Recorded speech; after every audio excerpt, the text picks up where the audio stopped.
مفتی طارق مسعود special. ہو سکتا ہے مرحوم کے گناہ اتنے وزنی ہوں کہ ساری قوم مل کے بھی صدقہ کرتی رہے تو پھر بھی اس کا وزن ہلکا ہو اور اس کے گناہ کیا ہوں؟ بھاری ہوں۔ تو اسلام نے جو اصل جس چیز کو فوکس کیا ہے وہ عمل کو، عمل کا کوئی آلٹرنیٹ ہے ہی نہیں۔ ایک آدمی اچھے اعمال کے ساتھ دنیا سے چلا جاتا ہے، پیچھے کوئی اصالِ ثواب کرنے والا نہ ہو، اس کی بخشش کا وعدہ ہے۔ لیکن ایک آدمی برائی کرتے ہوئے دنیا سے جاتا ہے توبہ کیے بغیر، ساری دنیا بھی اس کے لیے استغفار کرے گی تو اللہ کی طرف سے وعدہ نہیں ہے۔ بات آ رہی ہے سمجھ میں؟ بخشش کا وعدہ نہیں ہے، چاہے ساری دنیا اصالِ ثواب، فائدہ ہوتا ہے اس کا، اصالِ ثواب کا فائدہ ہوگا، بخشش کا وعدہ اللہ کا صرف اور صرف ان لوگوں کے لیے ہے جو جاء ربہ بقلب سلیم، پاک دل کے ساتھ اللہ کے سامنے حاضر ہوں، گناہوں سے پاک دل۔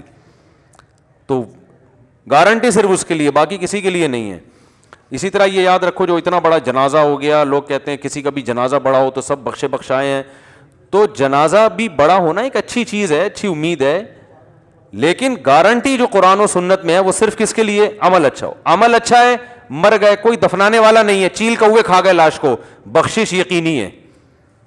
عمل اچھا نہیں تھا، مر گئے، پوری دنیا بھی 6 ارب کی آبادی آ گئی جنازے میں شریک ہونے کے لیے، کوئی گارنٹی نہیں اللہ کی طرف سے۔ فضیلت ہے کہ اتنے لوگ مغفرت کی دعا کر رہے ہیں، شاید بخش دے اللہ، امیدیں لگائی جا سکتی ہیں، اللہ کی طرف سے گارنٹی بولتے کیوں نہیں ہے، گارنٹی صرف ایک کے لیے ہے، کیونکہ قرآن میں زیادہ فوکس اسی کو کیا، عمل۔ یہی وجہ ہے کہ آج لوگ عمل سے ہٹ گئے ہیں اور بس ان چیزوں پہ، کراؤڈ پہ، اور اتنے لوگ ہیں میرے نعرے لگانے والے، اور اتنے لوگ، اور کچھ لوگوں نے عجیب معیار بنا لیے ہیں، میں صبح اتنے وظیفے پڑھتا ہوں، شام کو اتنی تلاوت کرتا ہوں۔ گناہ سے آپ بچتے ہو کہ نہیں بچتے؟ اگر آپ گناہ کر رہے ہو تو پھر معاملہ آپ کا خراب ہے۔ تو سب سے پہلے قرآن نے اعمال کو فوکس کیا ہے۔ قرآن میں ہے نا والعصر ان الانسان لفی خسر، انسان خسارے میں ہے، الا الذین آمنوا وعملوا الصالحات، سوائے وہ لوگ جو ایمان لائے اور نیک اعمال کیے۔ یہ تو نہیں کہا قرآن نے کہ سب انسان خسارے میں سوائے وہ لوگ جو مر جائیں تو پیچھے دیگیں چڑھا رہے ہیں لوگ ان کے لیے، سوائے وہ لوگ جو مر گئے تو پیچھے قرآن خوانی پہ قرآن خوانی ہو رہی ہیں، وہ خسارے میں نہیں ہے۔ نا نا نا نا نا، اصول اور ضابطہ جو لا ہے وہ کیا ہے؟ آمنو، عقیدہ درست، وعملوا الصالحات، اور اعمال اچھے کر لو، اپنے عمل کو فوکس کر رہے ہیں بھائی، تو یہ کر لو، پھر باقی چیزیں غریبی میں چلاؤ۔ مر جائے تو اتنے لوگ جنازے میں آ جائیں، اچھی بات ہے، اولاد دعا کرے آپ کے لیے، بہت اچھی بات، یہ سب غریبیاں ہیں۔ آپ پلیٹ ہی خرید نہیں رہے ہو، کھانا ہی غریبی سے شروع کر رہے ہو۔ آپ ہوٹل میں گئے، آپ نے کہا یار نہاری کتنے کی؟ اس نے کہا 100 روپے کی۔ آپ نے کہا اچھا روٹی کتنے کی؟ اس نے کہا 15 روپے کی یا 10 روپے کی۔ آپ نے کہا چائے کتنے کی؟ اس نے کہا جی 20 روپے کا کپ ہے۔ آپ نے کہا اور غریبی؟ اس نے کہا غریبی فری میں۔ تو آپ نے کہا 8 غریبیاں لے آؤ، خالی 8 غریبیاں لے آؤ۔ وہ کہے گا بھائی جان پہلے کھانا تو کھاؤ۔ ہاں اگر روٹی بیوہ ہو گئی، یعنی سالن ختم ہو گیا اور روٹی رہ گئی خالی، تو روٹی بیوہ ہو گئی، تو اس کو بیوہ ہونے سے بچانے کے لیے ہم تھوڑی سی غریبی لا دیں گے۔ یار تھوڑا سا ہمارا بھی حق بنتا ہے کہ آپ نے 100 روپے کی پوری پلیٹ خریدی ہے، تو اب اگر آپ کا پیٹ خالی رہ گیا، 2-4، ہم تو پورے کھانچے بھرتے ہیں نا بھائی، جب کھانا کھایا جاتا ہے ہوٹلوں میں تو جتنے بھی کھانچے ہیں پتے تک میں خوراک پہنچائی جاتی ہے، یعنی آتے ماتے تو بھر جاتی ہیں، اس کے بعد گردوں میں، پھیپڑوں میں، جہاں جگہ ملتا ہے ہم پہنچا رہے ہوتے ہیں۔ تو وہ غریبی سسٹم پاکستان میں، دنیا میں کہیں نہیں ہے، شاید انڈیا میں بھی ہو۔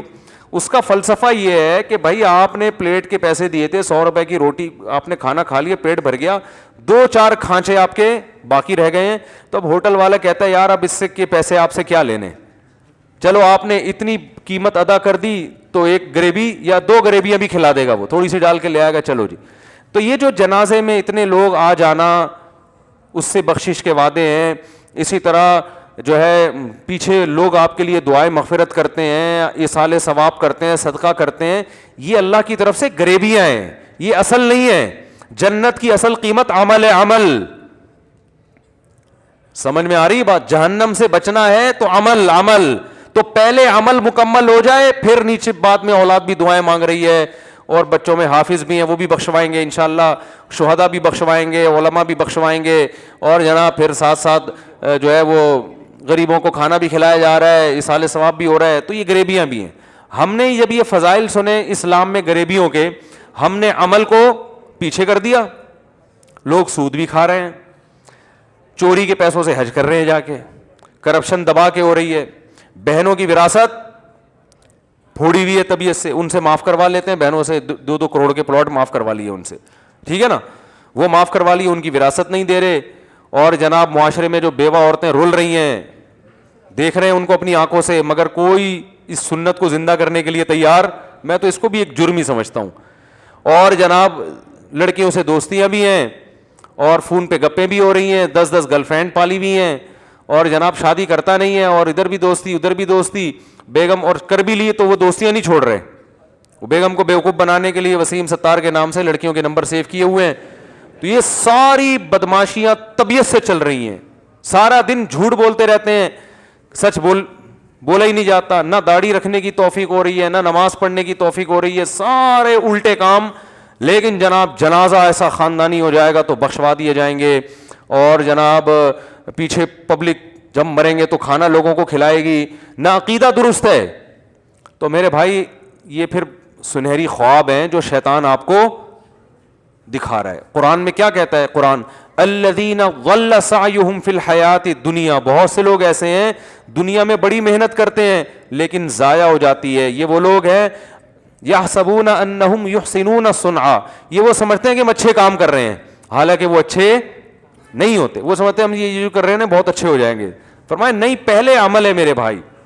فرض کر لو آپ بہت نیک تھے, نیک آدمی تھے, خدا نہ خواستہ ایسی جگہ آپ کی موت ہوئی, اور موت بھی بڑی خطرناک ہوئی ہے, بھوک پیاس سے ریگستان میں تڑپ تڑپ کے مر گئے آپ. ایک مثال دے رہا ہوں, ٹرین کے نیچے آ کے مر گئے, بم دھماکے میں چیتھڑے اڑ گئے, کوئی ٹینشن لینے کا نہیں ہے. عمل اچھا تھا نا, جس طرح بھی مرو, دفنانا نصیب ہو یا نہ ہو, جنازہ نصیب ہو یا نہ ہو, غسل کفن نصیب ہو یا نہ ہو, کوئی ٹینشن. یہ بعد والوں کی ٹینشن ہے.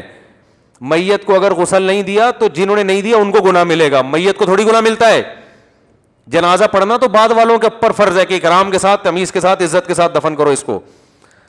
تو میت نے اپنا عمل کیا تو بس وہ بری ذمہ, اب اللہ اسے نواز دے گا. اور اگر اپنا عمل میرے بھائی اچھا نہیں ہے, اللہ کی نظر میں, پبلک کی نظر میں نہیں, کچھ چیزیں ایسی ان کو پبلک ہٹو بچوں کہتی ہے, بڑا زندہ باد ماشاء اللہ, اللہ نہیں مانتا اس کو.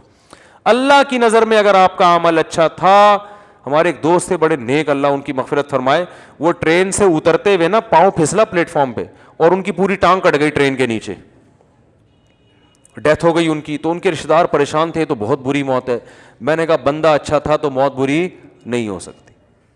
اللہ نے کہا ہے جو اچھا آدمی ہوتا ہے اس کی موت اچھی ہی ہوتی ہے, جو برا آدمی ہوتا ہے وہ اگر ایئر کنڈیشن روم میں اور عود کی خوشبوؤں میں بھی اگر مرے گا نا, اچھی موت نہیں ہے. بادشاہوں کی موت اکثر بڑے وی آئی پی کمروں میں ہوتی ہے, بہت اچھے اسٹائل میں ہوتی ہے, حالانکہ بہت پیسہ کھا کے مر رہے ہوتے ہیں.